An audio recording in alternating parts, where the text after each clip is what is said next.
บางทีสิ่งที่ผมแนะนำไปอาจจะไม่ถูกต้อง100%คุณผู้ชมก็ช่วยกันคิดพิจารณาตามๆกันไปนะสำหรับคุณผู้ชมที่กำลังมองหาร้านลับเติมเกมราคาถูกปลอดภัยไม่รีฟันเปิดบริการตลอด 24 ชั่วโมงเติมถูกเติมไวผมขอแนะนำร้านจอนชาวไร่เลยนะครับสำหรับวันนี้นะครับผมเนี่ยก็จะขอชี้แจงกับคุณผู้ชมหน่อยนะว่าสำหรับคุณผู้ชมที่ดูคลิปผมอยู่เนี่ยคุณผู้ชมเวลาดูอะไรไปแล้วเนี่ยเราควรจะคิดไปพร้อมๆกันด้วยนะไม่ใช่ว่าผมแนะนำอะไรไปก็ทำนะครับคุณผู้ชมจะต้องคิดด้วยเพราะว่าตัวผมเองนะครับผมพูดไว้ก่อนว่าผม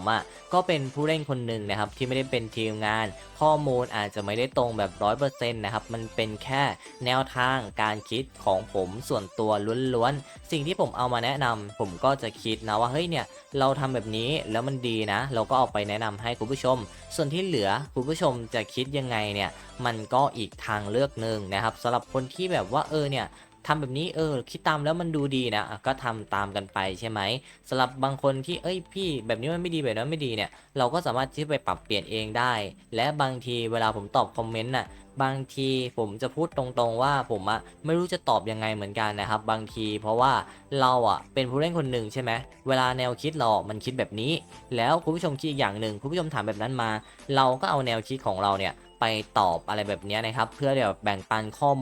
มูลทีนี้ก็จะเป็นหาว่าพี่คือแบบความคิดพี่เนี่ยมันถูกต้อง100%เลยเหรอพี่ถึงจะต้องเปลี่ยนแนวเปลี่ยนอะไรแบบนั้นคือผมก็พูดอยู่ตลอดนะว่ามันเป็นการแนะนำนะครับที่ไม่ได้บังคับกันดังนั้นเนี่ยเราแค่แชร์ให้กันเฉยๆอย่างกรณีหลายๆกรณีนะครับพี่คือแบบเราปั้นตัว EX แบบไปเลยไม่ดีกว่าหรอเพราะว่าทุกๆเกมเวลาเราเล่นกันแล้วมันจะมีตัวระดับเจนต่ำจนไปถึงเจนสูงใช่ไหมทีนี้เลทเกมตัวเจนสูงเนี่ยมันจะต้องไปจบกันที่เลทแต่เกมนี้ไม่ใช่ผมขอพูดไว้ก่อนว่าเกมนี้เนี่ยตัว SSR บวกกับตัวระดับ EX เขาจะพยายามทำให้ตัวมันไล่เลี่ยกันจะไม่ให้สูงเกินกันไปมากกว่าที่มันแบบว่าจะต้องไปใส่เป็นตัว EX จริงๆนะครับเพราะว่าในตัวละครต่อให้คุณจะเล่นเป็นตัว EX ในการทำของเนี่ยค่าพลังมันจะไม่ได้ทิ้งห่างกันมากตัว EX นะครับมันจะเป็นตัวที่หายากแต่ว่าสกิลในเบื้องต้นไม่ใช่ว่าตัว SSR บวกมันจะสู้ไม่ได้อย่างที่ผมบอกว่า EX เข้าใหม่เก่งใช่ไหมแล้วตัว SR บวกเข้าใหม่เก่งมันก็มาแทนที่ตัวเก่าเรื่อยๆแล้วพอตัว SSR ใหม่เข้ามาบางตัวก็มาปราบตัว EX แบบดาวตันได้เหมือนเดิมนะครับยิ่งใหม่ยิ่งเก่งดังนั้นมันจะต้องมีทั้งควบคู่กันนะครับระหว่างตัว EX กับตัว SSR บวกเนี่ยมันก็ไม่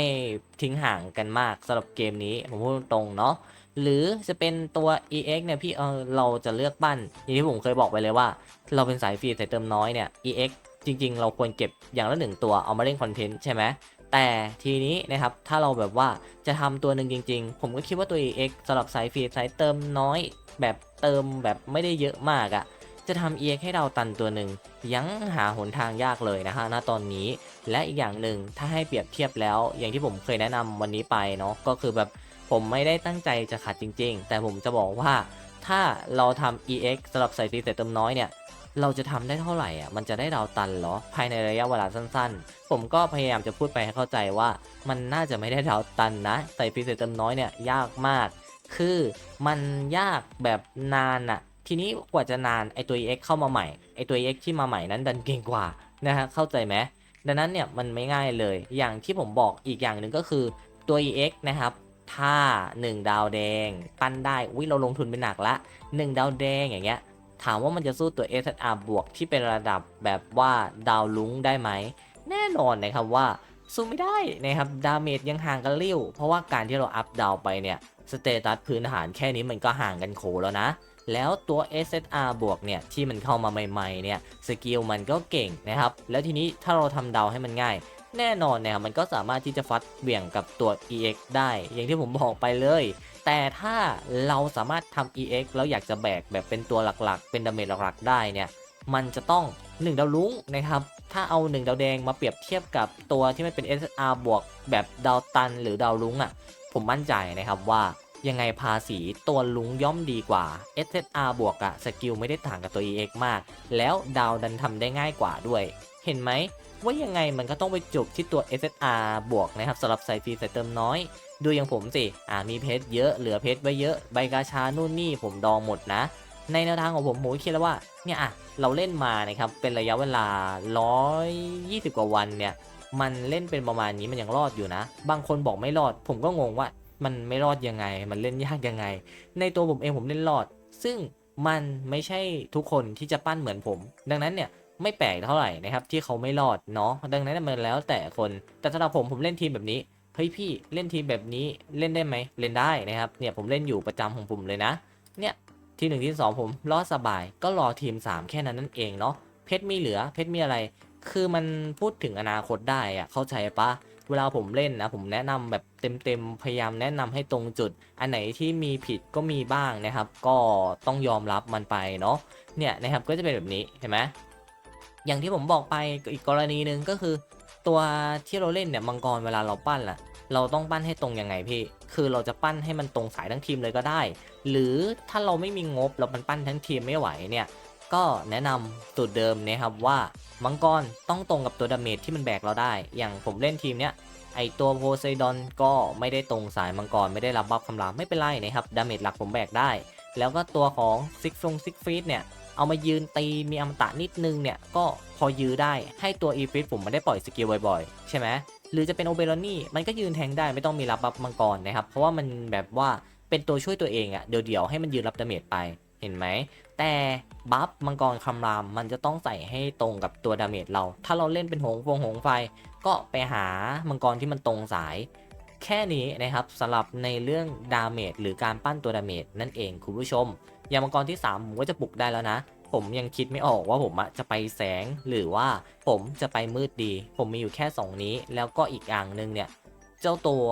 มังกรเนี่ยครับเขียวแต่ทีนี้ผมก็นั่งคิดนะเขียวผมว่าผมไม่น่าจะได้เล่นแล้วว่ะเพราะว่าตู้หน้าผมข้ามแน่นอนนะครับมันไม่จำเป็นเลยคือแบบสำหรับส่วนตัวผมเนี่ยมันเก่งไหมมันเก่งมากแต่ผมเอามาแล้วผมจะเอามาทำอะไรในเมื่อผมเล่นเป็นมังกรกระดูกนะครับและเล่นเป็นตัวมังกรน้ำเอามาเล่นกับกระดูกได้นะพี่มันเป็นคอมโบกระดูกเลยผมมองยังไงเนี่ยมันก็ต้องเล่นกับกระดูกเพราะว่าไอ้สกิลตัวใหม่ที่จะมาเนี่ยมันเน้นแบบว่า